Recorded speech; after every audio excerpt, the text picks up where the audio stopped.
Le félin extraterrestre a pris mes provisions de nourriture, puis m'a proposé de partir à la chasse avec lui. J'espère que vous apprécierez votre séjour dans ce royaume fantastique. Laissez un commentaire pour nous dire où vous êtes en ce moment. N'oubliez pas de vous abonner si vous aimez cet article.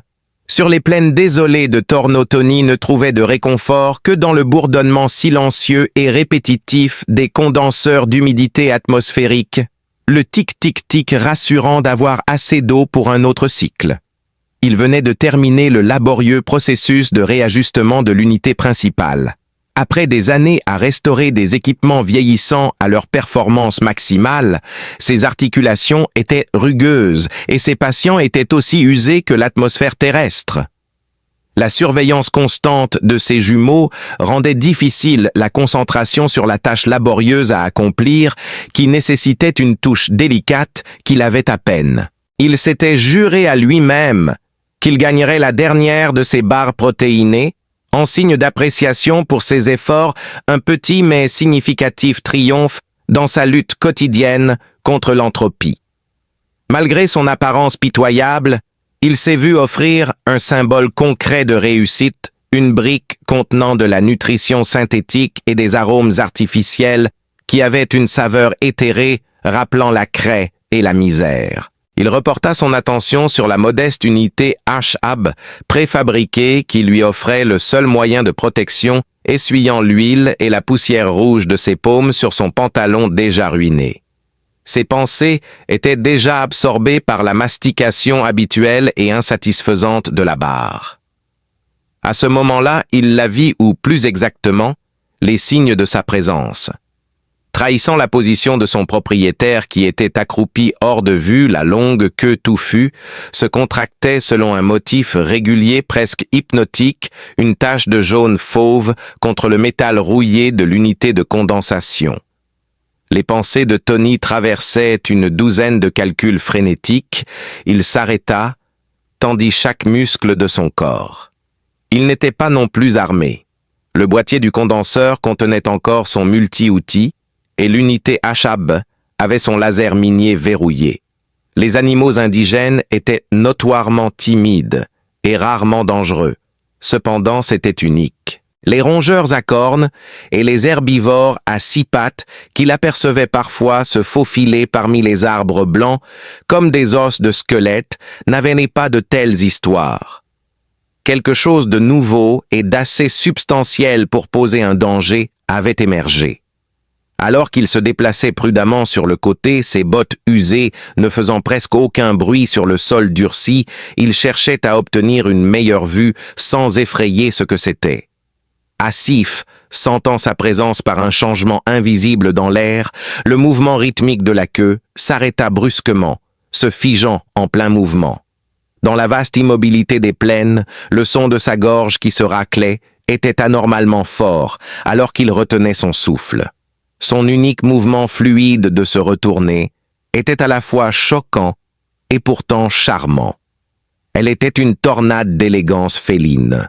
Elle ressemblait à un humain en ce sens qu'elle avait un corps vivant et une paire de membres, mais c'était à peu près tout. La fourrure courte fauve dorée recouvrait son torse et les traits félins de son visage, un nez court, des pommettes hautes et de petits yeux perçants qui s'écarquillaient soudainement d'alarme, étaient clairement visibles. Avec la brique à moitié mangée dans ses mains, elle tenait l'emballage argenté déchiré de sa dernière barre protéinée comme un animal acculé brandirait une arme. Pendant un instant, la terreur de Tony fut éclipsée par une vague d'irritation pure. Une personne à chat allait le priver de la ration la plus dégoûtante de la galaxie après tous les dangers, l'isolement et les défaillances technologiques. Il croisa les bras sur le tissu usé de sa veste de prospecteur et se tint debout, les pieds fermement plantés sur la terre. Malgré son extrême fatigue, il adopta une posture qu'il pensait projeter un air de domination et de menace. « C'était à moi !» dit-il, sa voix sonnant sans émotion, et plate, une qualité qu'il avait perfectionnée au fil des années, passée à traiter avec des marchands orbitaux louches et des fonctionnaires d'entreprise qui ignoraient ses préoccupations. La femme, qui semblait être une fille extraterrestre, avala avec force, alors qu'une trace de honte humaine apparente traversait ses traits anguleux qui furent bientôt remplacés par une garde protectrice. Cette femme n'était clairement pas une bête sauvage instinctive. Au contraire, elle montrait une évaluation calculée, une intelligence claire et logique lorsqu'elle considérait ses options. Son regard passa du sien à la triste barre protéinée à moitié mangée dans sa main avant de revenir croiser le sien. « Ce n'est pas très bon », dit-elle, sa voix un murmure rauque qui résonnait dans l'air sec entre eux.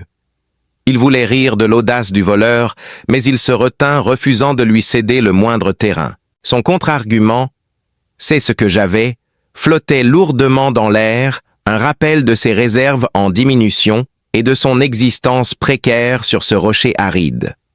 Les seuls sons étaient le doux bourdonnement des condenseurs et le murmure du vent à travers les arbres squelettiques qui parsemaient l'horizon comme les eaux blanchies de Léviathan oubliées depuis longtemps, créant un silence étrange. Il était préparé à une poursuite désespérée ou à une confrontation impréparée quand elle fit quelque chose qui le rendit impuissant. Il pensait qu'elle allait siffler, grogner et finalement lui montrer les griffes qu'il savait cacher dans les coussinets apparemment délicats de ses doigts avant de s'enfuir dans la broussaille. Un dernier monument pitoyable à ses espoirs déçus d'une maigre récompense, elle laissa échapper un doux soupir de résignation en abaissant la barre protéinée dans la poussière rouge à ses pieds. Sa longue queue, qui avait été raide de tension, frétilla une fois brusquement irritée, comme si elle réprimandait la barre pour avoir causé toute cette épreuve. « Je peux attraper mieux que ça », murmura-t-elle, ses mots étant plus dirigés vers l'horizon que vers lui. Sa fierté timide laissait entendre qu'elle trouvait toute cette affaire indigne d'elle. Quelque chose de frais, de la vraie nourriture. Elle tourna la tête pour regarder les immenses plaines brûlées par le soleil, son profil se détachant sur la lumière crue de l'après-midi. Alors que la colère de Tony s'estompait, une curiosité réticente prit sa place. Avec un sourcil sceptique levé et les bras croisés, il réfléchissait à ses propres efforts infructueux pour augmenter son régime alimentaire. Les pièges qu'il avait minutieusement construits en utilisant des manuels de prospecteurs obsolètes n'avaient donné aucun résultat, tandis que les pièges soniques semblaient terrifier la faune locale au point de l'éviter complètement. De ces tentes imposantes à la barre protéinée sans valeur et couvertes de crasse sur le sol, il comptait mentalement les maigres possessions dans son unité d'habitation. Il était géologue après tout, et non un expert dans l'art nuancé de traquer et de chasser les êtres endurcis et intelligents qui s'étaient adaptés à la vie sur Torno. « Prouve-le », dit-il, ces mots combinant un défi, une invitation et un plaidoyer désespéré. Il ne savait plus quoi faire ensuite. La réalité était aussi dure et impitoyable que le terrain qui les entourait. Sa fierté était devenue un luxe qu'il ne pouvait plus se permettre. Il soupira lentement, croisant les bras en signe de reddition.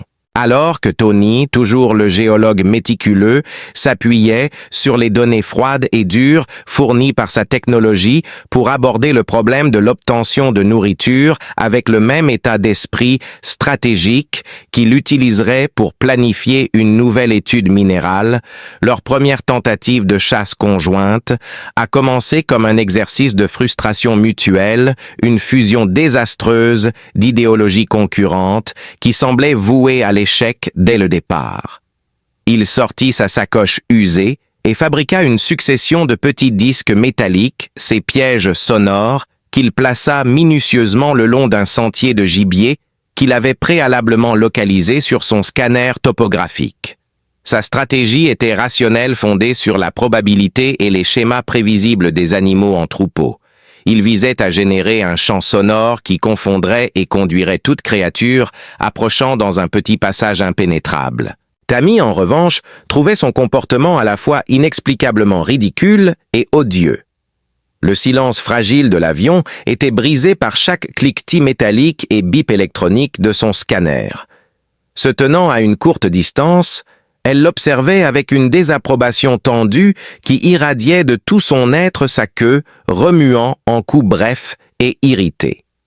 Avec une série de gestes précis et de grognements sourds, elle tentait de faire comprendre que les proies de Thorn n'étaient pas stupides, mais plutôt des survivants des êtres qui avaient évolué pour craindre les bruits étranges et qui avaient maîtrisé l'art d'éviter les pièges maladroits tendus par les extraterrestres au fil des générations. Ces tactiques, en revanche, étaient totalement différentes, dépendant d'un lien inexplicable avec la nature que Tony n'avait aucune idée de comment comprendre. Tony calibrait le dernier piège tout en insistant sur le fait que sa méthode était supérieure, un triomphe de l'intellect sur la force brute qui garantirait des résultats sans avoir besoin d'une chasse inutile et épuisante à travers la broussaille. Tammy répliqua avec un sifflement bas de frustration disant « C'est bruyant, inutile ». Le subtil changement d'odeur dans le vent sec et les faibles vibrations dans la terre durcie parlaient de mouvements à des kilomètres de distance et les signes de passage presque invisibles laissés par leur proie ajoutaient de l'huile sur le feu. Leur querelle maladroite résonnait sur les plaines un mélange particulier de son langage technique concis et de ses expressions émotionnelles gutturales, tandis que les boîtes ne faisaient guère plus qu'alerter tout ce qui se trouvait dans un rayon de 5 mètres de leur existence, décourageant ainsi toute proie potentielle. À la fin, c'est leur dispute qui les a condamnés. Elle a effrayé un petit troupeau de brouteurs à 6 pattes qui s'approchait prudemment du sentier, et le dernier recours de Tony fut de lever les mains en signe de pure frustration alors qu'ils regardaient leur dîner potentiel disparaître dans un nuage de poussière rouge. Il détourna le regard d'elle, prévoyant de retourner à ses pièges et de démontrer qu'ils auraient été efficaces si elle n'était pas intervenue.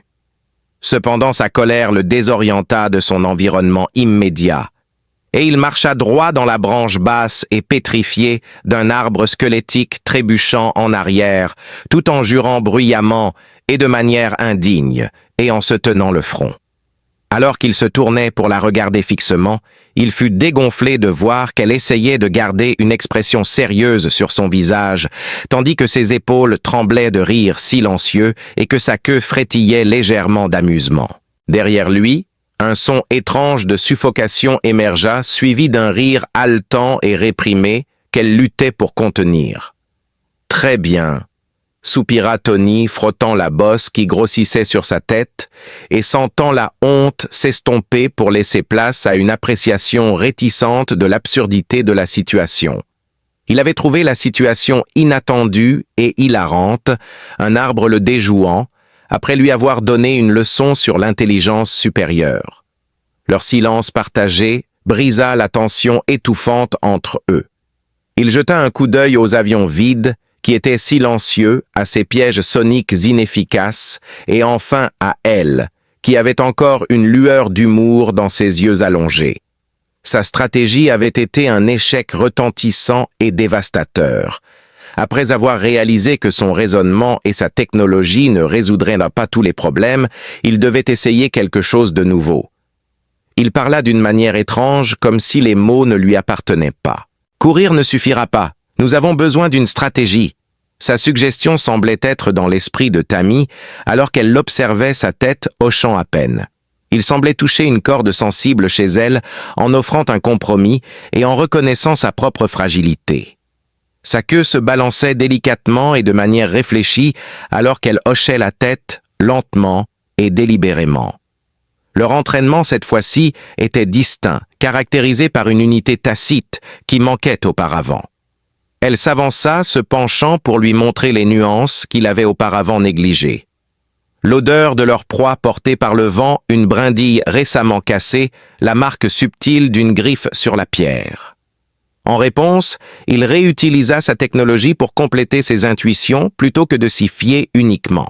Bien qu'il ne puisse pas utiliser son scanner pour localiser les animaux en tant que tels, il l'utilisait pour cartographier l'environnement en temps réel, l'alertant des possibles embuscades des ravins cachés et des régions instables qu'elle aurait pu manquer jusqu'alors. La combinaison de leurs curiosités innées et de la technologie de pointe leur permettait de se déplacer comme un tout unifié. Son intellect assurait la supervision tactique et éliminait les variables, tandis qu'elle était le fer de lance silencieuse et fluide, les dirigeant en avant avec une assurance infaillible grâce à ses sens. Elle les guidait loin des vastes plaines et dans un réseau de canyons rocheux, scellant les voies d'échappée de leur proie et atténuant les bruits de leurs propres mouvements. Finalement, elle l'attrapa dans une petite alcôve de granit rouge. C'était leur proie, une bête cornue, ressemblant à un rongeur de la taille d'un gros chien avec des poils couleur poussière et une vitesse incroyable. Malgré la vitesse et l'agilité remarquables de la créature, Tammy la dépassa. Elle se déplaça dans un tourbillon de fourrure fauve dorée, un éclair de griffes déployées, qui n'était en plus dissimulé derrière des coussinets doux, mais qui était soudainement menaçante, des armes acérées, comme de l'obsidienne, alors que la bête tentait de se faufiler devant elle, à travers une minuscule ouverture. En hommage à son efficacité mortelle, la quête s'est terminée en un instant.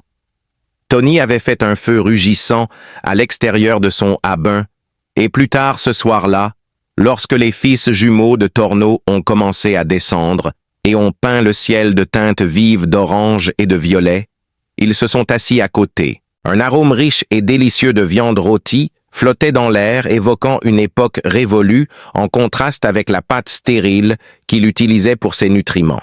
Son approche méthodique du meurtre était à la fois intrigante et horrifiante pour lui, alors qu'il la regardait se préparer. Et maintenant, ils le préparaient ensemble sur le feu. La viande était dure et savoureuse une fois cuite. Ils dînèrent dans un silence agréable. Un esprit de réussite mutuelle avait remplacé l'animosité qui existait auparavant entre eux. Dans la faible lumière du feu mourant, une compréhension silencieuse les envahit. Ils formaient une force imparable, supérieure à la somme de leurs parties. Ce n'était pas un déjeuner ordinaire. C'était un accord, la première étape solide dans la formation d'un lien étrange et non reconnu. Le lien qui s'était formé lors d'une seule chasse fructueuse devint bientôt la base de leur nouvelle réalité, une coopération imposée par les exigences impitoyables de Torno. Un rythme bien qu'étrangement rassurant se déroulait au fil des jours, alors que les deux individus solitaires apprenaient à se déplacer à l'unisson. Chaque matinée était consacrée à leur spécialisation. Pendant que Tony se consacrait à réparer ses machines usées, à raviver les condenseurs d'humidité et à diagnostiquer ses capteurs géologiques. Tammy disparaissait furtivement dans la broussaille, réapparaissant des heures plus tard avec une charge de nouvelles viandes. Ils passaient leurs après-midi à travailler ensemble, patrouillant de nouvelles zones de chasse potentielles ou fortifiant les frontières de sa minuscule unité d'habitation. Leur capacité combinée était considérablement plus efficace que tout ce qu'ils auraient pu accomplir seuls. L'amitié grandissante des jumeaux prenait forme tout au long des longues nuits fraîches alors qu'ils laissaient leur dernière teinte se répandre à l'horizon. Leur relation autrefois tendue s'épanouirait en une compréhension paisible, alors qu'ils percevaient ces signaux subtils, le tressaillement rapide et irrité qui indiquait une chasse difficile, ou la vague lente et satisfaite qui suivait un bon repas, et ils s'asseyaient ensemble près du feu. Quand il travaillait sur sa tablette, elle pouvait dire qu'il était profondément concentré. Quand un équipement particulièrement obstiné finissait par revenir à la vie, elle pouvait voir le rare sourire non gardé qui touchait ses lèvres. Elle a également appris à lire les subtilités de ses émotions humaines. Pas dans de longs discours confessionnels, mais dans de petites confessions spontanées, des morceaux de leurs histoires ont commencé à émerger dans ces moments de silence. Une nuit, Tony avait l'air abattu. Alors qu'il calculait les prix des minéraux galactiques, la montagne de dettes planant toujours au-dessus de sa tête. Tammy l'observait avec une intensité troublante. Enfin, elle prit la parole, sa voix basse et rauque, mais devenant plus compréhensible s'enquérant des spectres qu'il poursuivait à l'écran. Il fut pris de court lorsqu'il réalisa qu'il devait expliquer la dette, l'idée de devoir de l'argent à des gens riches qu'on n'a pas, et le risque imprudent qu'il avait pris sur cette planète perdue dans l'espoir de trouver un succès miraculeux qui achèterait sa liberté. Sa description de sa vie passée était dépourvue de nostalgie et remplie de la lassitude de quelqu'un qui est en mouvement depuis une période extrêmement longue. Elle lui a ensuite donné un fragment de son propre récit, un souvenir ravivé par l'apparition d'une constellation particulière au ciel de Thorn. Sa voix était lourde de chagrin lorsqu'elle a raconté son bannissement de son clan qu'elle n'a pas mentionné par son nom, mais plutôt comme une entité dont elle ne faisait plus partie. Concernant une violation d'une coutume aussi fondamentale pour son peuple que la respiration, elle ne s'étendrait pas. Il réalisa qu'ils étaient deux parias sociaux, un humain fuyant son histoire et une Thornienne bannie de la sienne. Une paire d'esprits solitaires qui, face à un monde cruel et indifférent, avaient découvert un refuge improbable dans la présence de l'un et l'autre. Après une longue journée de reconnaissance, ils sont revenus pour découvrir l'un des capteurs sismiques à distance de Tony, réduit en morceaux brisant le fragile calme qu'ils avaient à créer autour de repas partagés et de confessions murmurées. Aucun animal indigène n'était responsable. C'était trop intentionnel. Des outils plutôt que des griffes ou des dents avaient plié et déchiré le boîtier métallique. Dans la poussière cramoisie qui entourait les débris, il y avait des empreintes de pas le motif révélateur des bottes de prospecteurs humains standards, une indication évidente et désagréable qu'il n'était plus seul dans cette zone. Tony avait un sentiment de terreur qui l'envahissait alors qu'il se penchait pour inspecter le capteur endommagé. Le prix de la machinerie volée et les conséquences de l'invasion étaient instantanément des facteurs dans ses pensées. Un grognement sourd se fit entendre venant de l'intérieur de Tammy alors qu'elle encerclait la zone. Elle se baissa nerveusement la queue raide de peur, tandis que ses sens prenaient en compte la situation. Leur arôme l'atteignit. La combinaison de ses mouvements de mains incisifs et de l'arôme persistant des étrangers qui se tenaient là où ils se tenaient maintenant servait de moyen de communication. Le danger s'était transformé d'un potentiel théorique en une réalité concrète et l'avion spacieux et vide semblait soudainement exigu et étroit. Leurs plus grandes inquiétudes furent violemment validées quelques jours plus tard. Alors que Tony ajustait le placement d'un panneau solaire au sommet du dispositif HAB, une rafale de lumière rouge intense siffla à côté de lui, l'évitant de justesse tout en laissant une cicatrice noire et fondue sur la paroi rocheuse derrière lui. Un pistolet laser s'est déclenché sans aucun avertissement et la chaleur rapide et terrifiante contre sa joue fut le seul avertissement qu'il eut. En fuite devant leurs poursuivants. Ils se sont lancés dans une action rapide et paniquée en réponse à l'attaque. Ni emballer ni élaborer un plan ne pouvait être fait dans le temps imparti. Quittant la protection relative de l'unité HAB, Tony a attrapé sa tablette de données et une gourde d'eau, tandis que Tammy ramassait ce qui restait de leur repas précédent. Ils se sont jetés tête baissée dans le réseau complexe de canyons qui leur offrait leur seul espoir de refuge. Les prospecteurs concurrents étaient méthodiques et horriblement efficaces dans leur poursuite. Leurs poumons brûlaient à cause de l'effort et de l'air sec et raréfié, alors qu'ils se précipitaient pour changer de direction 2 fois de plus, tandis que des éclairs laser soulevaient de la poussière autour de leurs pieds. Malheureusement pour Tammy, son agilité l'a complètement abandonné lors d'une de ses dernières tentatives désespérées de traverser une pente d'éboulis périlleuse. Sa jambe se tordit à un angle inhabituel alors qu'elle dégringolait de plusieurs mètres sur la pente et elle laissa échapper un cri perçant et fort de douleur lorsqu'un rocher instable bougea sous son pied. Son poursuivant immédiat Tony n'hésita pas à agir. Ses pensées étaient consumées par une intense fixation sur elle à l'exclusion de toute considération d'évasion ou de sa propre sécurité. Pour aller à ses côtés, il descendit le rocher glissant en ignorant la douleur de ses blessures et égratignures. Son attitude typiquement féroce s'évanouit alors que son visage se tordait en un masque d'agonie à cause de la grande coupure sur sa jambe qui coulait abondamment sur les pierres rouges.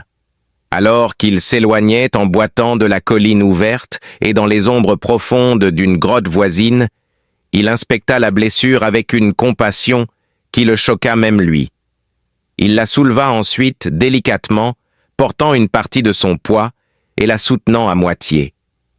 Dans l'obscurité glaciale de la grotte, le danger immédiat que représentait leur poursuivant s'est estompé, laissant place à la préoccupation pressante pour sa blessure.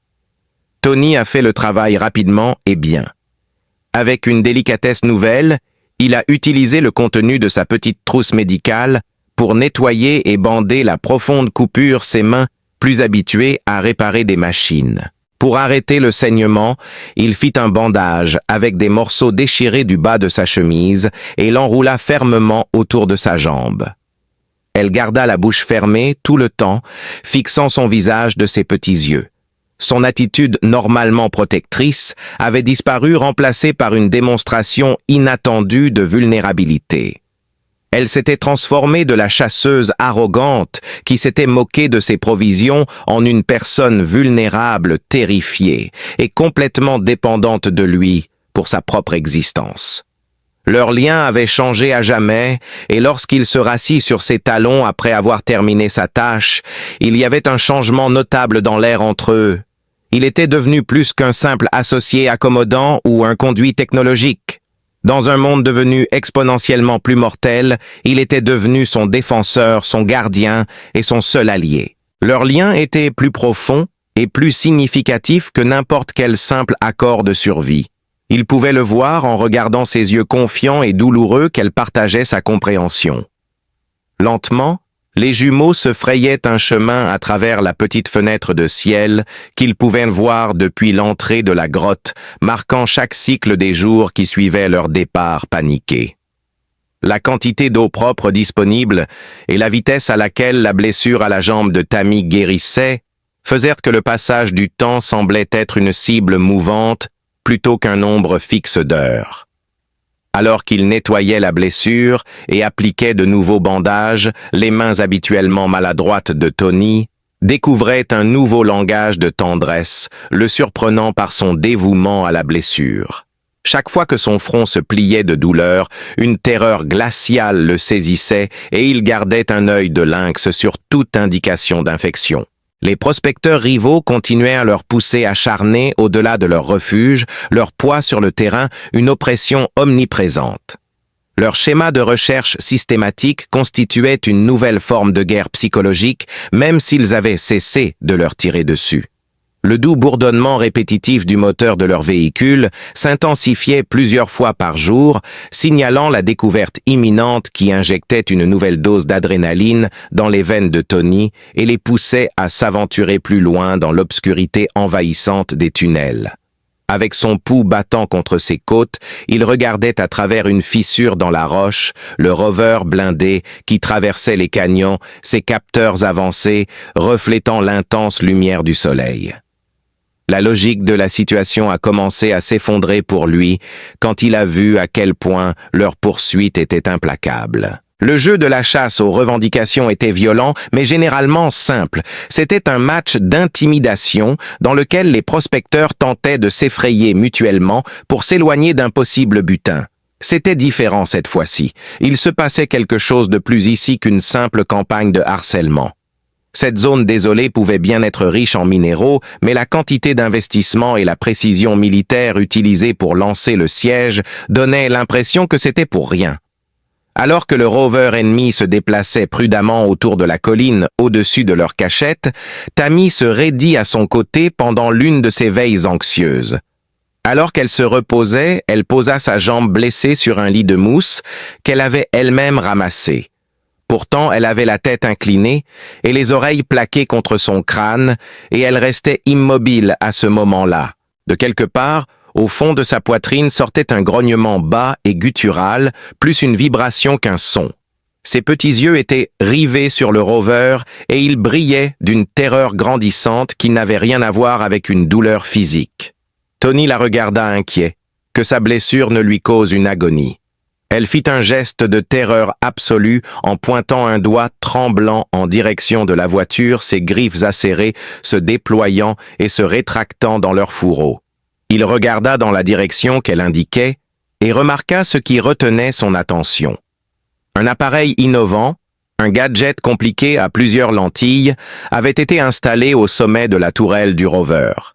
Il balayait maintenant doucement le paysage et projetait une subtile distorsion scintillante dans l'espace. Ce n'était ni un scanner géologique, ni un radar conventionnel de pénétration minérale. Le profil énergétique distinctif lui était familier, grâce au livre de technologie du marché noir qu'il avait lu dans sa jeunesse. Un scanner biologique de haute technologie dont la seule fonction était de détecter et de suivre les êtres vivants. Une terreur glaciale encore plus froide que la température de la grotte le traversa lorsque la révélation le frappa comme un coup de poing dans l'estomac. Il ne cherchait pas des cailloux, il cherchait la vie. D'une voix tendue et forcée, Tammy murmura « Il ne cherche pas des minéraux ». Cela confirmait sa propre conclusion inquiétante, et elle le dit enfin « On me cherche ». Dans la grotte étouffante, les mots pesaient lourdement, presque suffocants. Tony ne put s'empêcher de la regarder alors qu'il essayait de comprendre le changement dramatique de leur situation. Il souhaitait pouvoir le rejeter comme de la paranoïa déclenchée par la douleur et la terreur, mais la preuve était trop forte. Tout s'assemblait avec une horrible finalité, la poursuite incessante, les dépenses excessives de l'équipement qu'ils utilisaient et l'efficacité froide et calculée de leurs recherches. Il ne s'agissait pas d'une revendication minière. Plutôt qu'une chasse à l'homme, c'était plus une chasse à Thorn. Un éclair de rage protectrice le traversa, mais la sensation de faiblesse paralysante le submergea tout aussi vite. Ils n'avaient en personne pour les couvrir, pas d'armes, et leurs ennemis disposaient d'une technologie qui rendait les opérations secrètes presque impossibles. Il avait besoin de plus de connaissances, réalisa-t-il. Il en avait besoin pour prouver la terrible vérité à laquelle ils étaient maintenant confrontés. Avec des mains tremblantes, il sortit son bloc de données de son sac et l'alluma lorsque le rover fut hors de portée. Les risques de se connecter au réseau galactique depuis un endroit aussi peu protégé étaient énormes. Un dernier effort désespéré qui pourrait révéler leur position à quiconque possédait la technologie pour décoder le signal. Ses doigts couraient sur l'écran, tandis qu'il mettait rapidement en place un réseau de pare-feu interconnecté et acheminait sa connexion via 6 proxys anonymisant, un jeu virtuel de cache-cache destiné à masquer son emplacement réel. Sa défense était faible, mais c'était sa seule option. Sautant des canaux corporatifs légaux et des flux d'actualité aux nœuds cryptés et sans loi du marché noir, il traversa les profondeurs sombres du réseau, tandis que son cœur battait furieusement contre ses côtes. Thorn et faune sensible étaient des expressions générales qu'il utilisait pour commencer sa recherche. Les résultats cependant étaient rares et reposaient largement sur les hypothèses fantastiques des xénobiologistes et des données d'enquête obsolètes et réfutées. Après une petite hésitation, il a tapé une description plus précise, réduisant ainsi sa recherche. Félin humanoïde avec un pelage jaune fauve. Une liste de forums de collectionneurs privés et de sites d'enchères cryptés est apparue alors que l'écran clignotait. Son estomac s'est noué lorsqu'il a cliqué sur le premier lien, ses faibles pare-feu se plaignant de devoir contourner les mesures de sécurité du site. Une liste basique d'achats et de primes apparut sur la page chargée qui était austère et fonctionnelle, mais l'information lui donnait la nausée. Il fut stupéfait par une publication classée dans la catégorie des actifs biologiques inhabituels. Un spécimen vivant de l'espèce, récemment reconnu, appelé Sapillon thornia, était l'objet d'une récompense de haute priorité. Tout dans la description était exact jusqu'à la couleur de la fourrure de Tammy et les particularités de la physiologie de son espèce. C'était terrifiant de précision. L'univers s'est cependant renversé lorsqu'il a vu le chiffre tout en bas de la liste, la prime offerte pour son arrestation. Le montant était énorme, une quantité de crédit qui changerait sa vie. Elle rembourserait sa dette écrasante et le mettrait sur la voie de richesse et d'indépendance insondable. Ses mains lui faisaient mal à force de tenir la tablette de données. Soudain, ce n'était plus seulement un outil.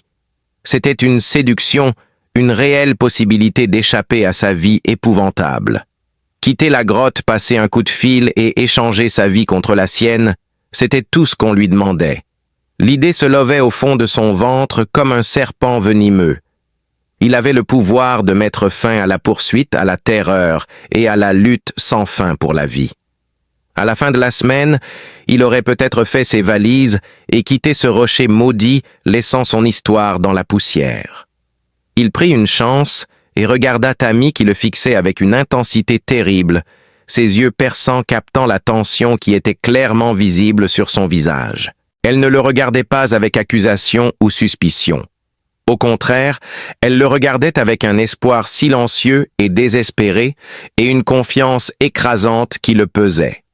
L'écran du datapad était si sombre et vacillant qu'il pouvait à peine distinguer son pouls rapide et faible dans son cou. Le battement était si délicat et vivant, en contraste frappant avec les chiffres durs et froids sur l'écran.